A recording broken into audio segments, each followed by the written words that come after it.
جی السلام علیکم۔ یہ بھائی ہیں، انہوں نے نیت کی ہے ماشاءاللہ حج قران کی، تو انہی سے پوچھتے ہیں کہ حج قران کیا ہوتا ہے، نیت کہاں سے کی ہے اور کہاں سے یہ اس طرح کا ان میں یہ اسلامی شوق ہے۔ تو بھائی آپ کا نام کیا ہے؟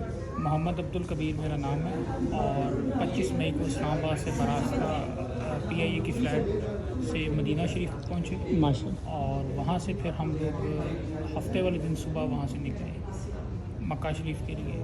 اب 3 ٹائپ کا حج ہوتا ہے، نمبر 1 حج افراد، اور نمبر 2 حج تمتع، اور نمبر 3 حج قران۔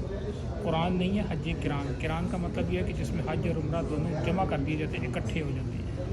اس میں نیت آپ گھر سے کرتے ہیں، اپنے دل کا ارادے کو کہتے ہیں نیت، اور وہ اپنے گھر سے ہی کرنی ہوتی ہے۔ وہ پاکستان سے نہیں؟ جی جی، اصل ارادہ تو وہی ہے نا آپ کا، وہاں سے نیت ہے۔ تو اگر کوئی حج میقات سے کرنا چاہے؟ وہ سیکنڈ آپ نے احرام کی چادر ادھر آ کے باندھنی ہے میقات سے۔ جب آپ مدینہ شریف سے مکہ کے لیے روانہ ہوں گے تو میقات، جو کہ مدینہ شریف سے 20-25 کلومیٹر کے فاصلے پر ہے، ذوالحلیفہ کے نام سے مشہور ہے، اس جگہ مسجد میں آپ نے غسل کر کے احرام کی چادریں باندھنی ہیں، اور نیت جو کہ آپ نے پہلے سے کی ہوئی ہے وہاں پہ آ کے آپ نے چادریں باندھنی ہیں۔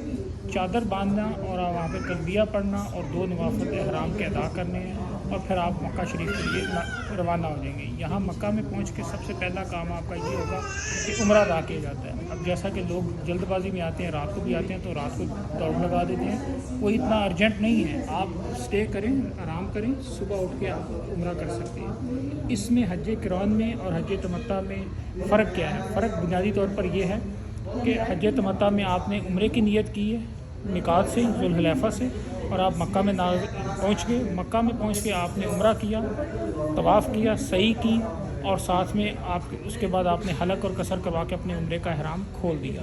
اب آپ جب دوبارہ باندھیں گے تو صرف آپ کو مسجد عائشہ جانا پڑے گا، وہاں پہ جا کے دوبارہ غسل کر کے دوبارہ وہاں پہ احرام کی چادریں باندھنی ہیں، اور وہیں سے نیت کر کے آپ آئیں گے۔ تو یہ ہو گیا آپ کا حج تمتع۔ اب دوسری جو چیز ہے حج قران کی، جس کی میں نے نیت کی ہوئی ہے الحمدللہ، اس میں یہ ہے کہ آپ میقات سے ہی نیت کریں گے، احرام کی چادریں باندھیں گے، اور یہاں آ کے عمرہ کریں گے۔ عمرے میں آپ نے سب سے پہلے طواف کیا، سعی کی، اور اس کے بعد آپ نے حلق یا قصر نہیں کروانا، یعنی سر کے بال چھوٹے نہیں کروانے یا ٹینڈ نہیں کروانی۔ اس میں ہمیں اس چیز کی اجازت ہے کہ ہم اس کو نہیں کریں گے، ہم اس کو موقوف کرتے ہیں حج کے ساتھ۔ اور جب ہمارا حج ہوگا، قربانی ہوگی، قربانی کے بعد ہم 10 ذوالحج والے دن انشاءاللہ اپنا حلق یا قصر کروائیں گے۔ اس میں ہم جتنے دن باقی ہیں، چونکہ آج تاریخ ہے غالباً 4 جون، جی ماشاءاللہ 4 جون 2023 ہے، تو غالباً حج کی جو ایکسپیکٹڈ ڈیٹ آ رہی ہے وہ 26 جون ہے۔ تو ان درمیان میں جو 22-23 دن بن رہے ہیں، اس میں ہم ڈیلی بیس پہ 1 2 3 4 جتنی حسب توفیق ہے ہم اتنے عمرہ کریں گے، لیکن احرام کی چادریں نہیں کھولیں گے، احرام کی پابندیوں میں رہیں گے، حلق یا قصر نہیں کروائیں گے۔ اور جب دوبارہ عمرہ کریں گے تو ادھر سے دوبارہ عمرہ سٹارٹ ہوگا۔ اس میں ہمیں دوبارہ مسجد عائشہ جانے کی ضرورت بھی نہیں ہے، تو نہ ہمیں مسجد عائشہ جانے کی ضرورت ہے، نہ ہمیں آ کے یہاں پر حلق یا قصر کروانے کی ضرورت ہے۔ تو یہ 2 پابندیاں ان لوگوں کے لیے ہیں جنہوں نے حج تمتع یا حج افراد کی نیت کی ہے۔ حج قران والے ان پابندیوں سے مستثنیٰ ہیں۔ یہاں پہ ایک اور چیز کا اضافہ ہوتا ہے کہ جس نے حج قران کی نیت کی ہے، جب وہ 8 ذوالحج کو یہاں سے مینا کے لیے نکلے گا تو وہ ایک طواف کرتا ہے، طواف قدوم کہا جاتا ہے، جو 8 ذوالحج کو کر کے پھر مینا کے لیے پہنچے گا، اور وہاں پہ 8 ذوالحج کو ظہر کی نماز ادا کرے گا۔ جبکہ حج تمتع اور حج افراد والے افراد اپنے مکتب سے، اپنے ہوٹلوں سے ڈائریکٹ مینا کے لیے جائیں گے۔ حج قران والے کے لیے لازم ہے، واجب ہے کہ وہ جائے اور جا کے ایک طواف کا چکر مکمل کر کے، طواف کہتے ہیں 7 چکروں۔ تو یہ ہے جی حج قران اور حج تمتع اور حج افراد کے درمیان بنیادی فرق۔ اور تو حضور اکرم صلی اللہ علیہ وسلم نے بھی حج قران ہی کیا تھا؟ نہیں، انہوں نے جو حج کیا تھا اس کے بارے میں چونکہ میرے پاس اتنا وہ تاریخی بکس کے حوالے سے وہ نالج نہیں ہے، لیکن جو طریقہ بتایا گیا نا وہ یہی تھا کہ یہ آپ تینوں ٹائپ کے کر سکتے ہیں۔ تو صحابہ کرام بھی ساتھ تھے، 1.25 لاکھ کی جماعت تھی، تو وہاں پہ بے شمار لوگوں نے حج قران کیا، حج قران کیا، اور کچھ نے حج تمتع کیا۔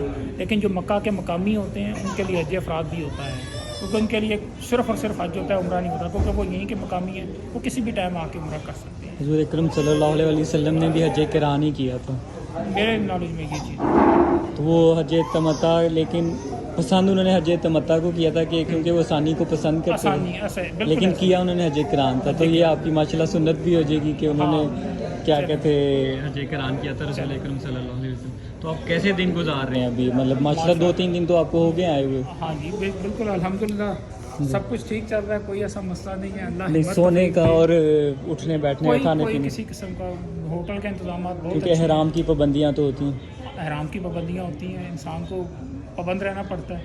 تو یہ جانتے ہوئے کہ احرام کی پابندیاں ہوں گی, اس کی پہلے سے ذہنی طور پر تیاری کر کے تو پھر آتے ہیں. یہاں مکہ کی گرمی بھی اچھی خاصی ہے.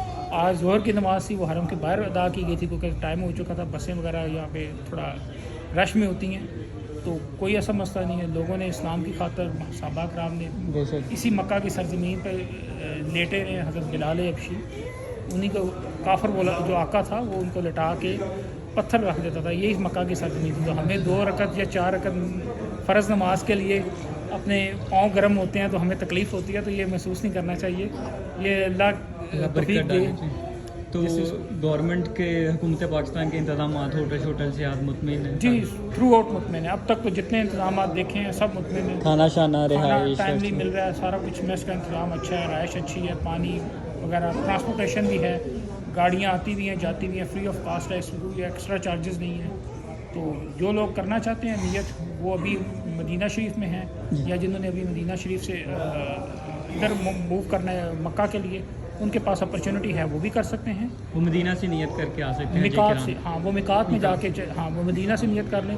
اور لیکن وہ پھر احرام نہیں اتاریں گے. ہاں وہ احرام نہیں اترے گا. احرام حج کے بعد قربانی کر کے پھر حلق یا قصر کر کے پھر اترے گا.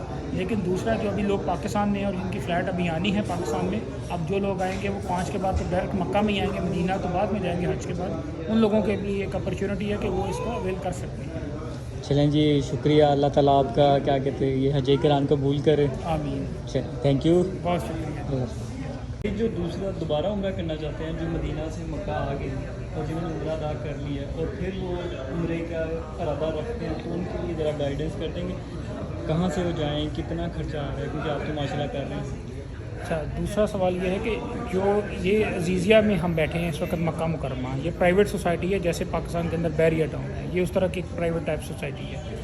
یہاں سے 2 طریقوں سے آپ مسجد عائشہ تک جا سکتے ہیں. ایک وہ ہیں جو سرکاری بسیں چل رہی ہیں, فری آف کاسٹ ہیں, لیکن ان میں ٹائم بہت زیادہ لگتا ہے اور اس میں پیدل بھی چلنا پڑتا ہے. جو لوگ عزیزیہ سے جائیں گے مسجد عائشہ کے لیے, وہ بس میں بیٹھیں گے اور زہرہ کبریٰ کے نامی برج کے اوپر اتاریں گے.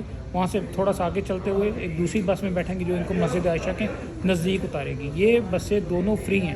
وہاں سے غسل کر کے اور عمرے کی نیت کر کے دوبارہ وہاں سے حرم کے پاک کے لیے نکلیں گے تو حرم کے پاک ڈائریکٹ ایک ہی بس لے کے جائے گی. تو وہاں سے بھی پیدل چل کے ان کو حرم میں داخل ہونا پڑے گا. تو اس میں کاسٹ تو کوئی نہیں آئے گی, لیکن آپ کا ٹائم اور انرجی بہت زیادہ ویسٹ ہوگی. سیکنڈ, جو پرائیویٹ ٹیکسی کروائیں گے تو یہاں سے مسجد عائشہ اور مسجد عائشہ سے ہوتی ہوئی پھر ان کو حرم تک لے کے جائے گی, تو وہ 40 ریال ٹیکسی والے چارج کر رہے ہیں. عزیزیہ سے مسجد عائشہ سے غسل اور عمرہ کر کے احرام کر کے باندھ کے حرم تک جانے کے لیے 40 ریال کی کاسٹ آ رہی ہے. تو 3 یا 4 بھائی ٹیکسی میں بیٹھیں تو 10-10 ریال پر ہیڈ کی کاسٹ آ رہی ہے.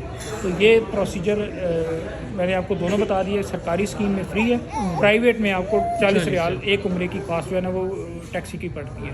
تو 3 سے 4 افراد ہوں گے تو پر ہیڈ 10 آ جائے گا. اور سر کوئی آپ سے اگر ملنا چاہے تو اپنا پتہ بھی بتا دیں تاکہ کوئی اسلامی بھائی بہن آپ سے ملنا چاہے تو وہ آپ سے آ کے مل بھی.